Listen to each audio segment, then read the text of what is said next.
Hi, my name is John Cournoyer, and I graduated from Parkway North in 1974. Great. Do you have a favorite memory from high school? I have a couple favorite memories. I think that one of them was the fact that I was in a fairly experimental point with the Parkway School District, and when we entered Parkway North, we found that there were no walls, that most of the classrooms were built on the levels rather than walls, and I thought that was pretty interesting, and it was an exciting moment for me to spend the next few years with an educational program such as that. Very good. Is there anyone who inspired you to go into the field?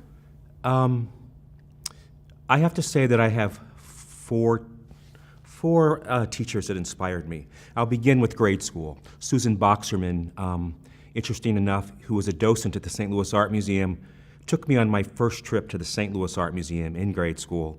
And a little boy from West County, back when it was rural, had never experienced a place like the 1904 World's Fair building that the museum was housed in. And I knew the moment I approached those stairs with Mrs. Boxerman that that was the place that I wanted to work someday. Very good. And what elementary school was that? That was Fern Ridge.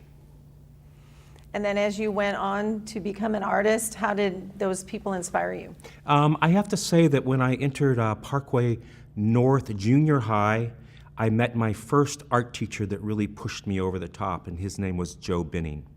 And Joe taught us a lot about the abstract expressionists. He taught us a lot about the early artists of the 20th century like Picasso, and really sparked my interest to understand that art was more than just paintings of bridges and landscapes. So I would say that Joe was probably the first instructor that really sort of helped me create a passion. And then later in junior high and high school, I had a teacher whose name was Bill Viverette. And Bill was another influence in my life because Bill pretty much, he taught me how to paint and how to draw and how to render. And he wasn't always easy, and later on I learned to really appreciate what he had done for me by trying to gather my attention and make me focus and think. I also had another teacher at Parkway whose name was Vicki Holt. She was a head of drama and music, and she pretty much gathered me and gathered my thoughts, and so I pretty much focused myself on the arts with the art classes as well as theater classes. Took some great theater classes with her, did some great plays at Parkway North. We had a great auditorium and stage.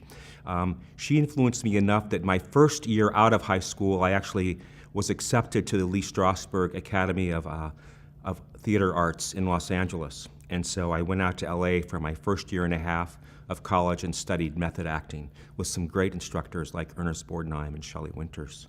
But during that time, I also realized that I was more of a visual person rather than an actor. So I decided to apply at different art schools from there.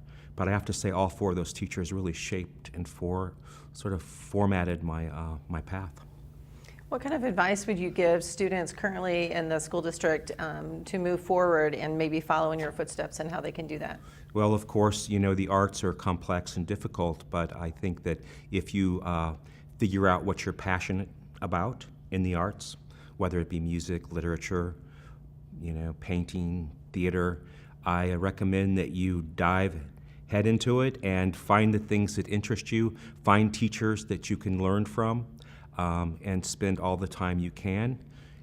Most importantly is, even at a young age in grade school, start thinking about who you are and building a good name for yourself, because I think that's very important. Very wise advice. What can you share about your excitement about being in the Hall of Fame? Oh, I was surprised when I got the call from Mary Clockey and Marla Anderson. I was a little bit overwhelmed because I was a bit of a radical student at Parkway. I was heavily involved in politics as well as the arts, and so I thought it was rather fun that they would nominate me. I was very excited because I know that had I not attended Parkway, I probably wouldn't have ever learned about the areas that I could find to sort of release my passion and my goal in life, in the arts. I think that a lot of schools probably didn't have that outlet, and So I was excited to hear that because it's a great way to not only, thank Parkway for thinking about this for me, but also for acknowledging the people that really pushed me into my career. And I understand you do some mentoring as well. Yes, I'm an adjunct professor at Webster University. I've been there for 20 years. I teach one class a semester in the graphic arts department, and that's a fun, passionate moment that I have in my life. I teach only one class a semester, as I said, and I don't teach for the money, of course. I teach because it's wonderful to be around young people. It's wonderful to help mentor. It's also wonderful to learn from them. And I am a painter as well. I have to, especially in St. Louis, I have to mention Michael Hoffman's name because I've been with Hoffman LaChance Gallery for the last 15 years. And I think that he's helped project my career in the fine arts quite a bit. So I have other passions as well. We have a farm in southern Missouri where we raise range-fed cattle, and I spend as much time rurally as I do in the city. So I have this great love for both, and I'm fortunate enough to be able to juggle the rural life with the urban life. All of that sort of feeds my creativity, I think. Well, that's a wonderful balance. Well, congratulations again on being inducted into the Hall of Fame this evening. Thank you.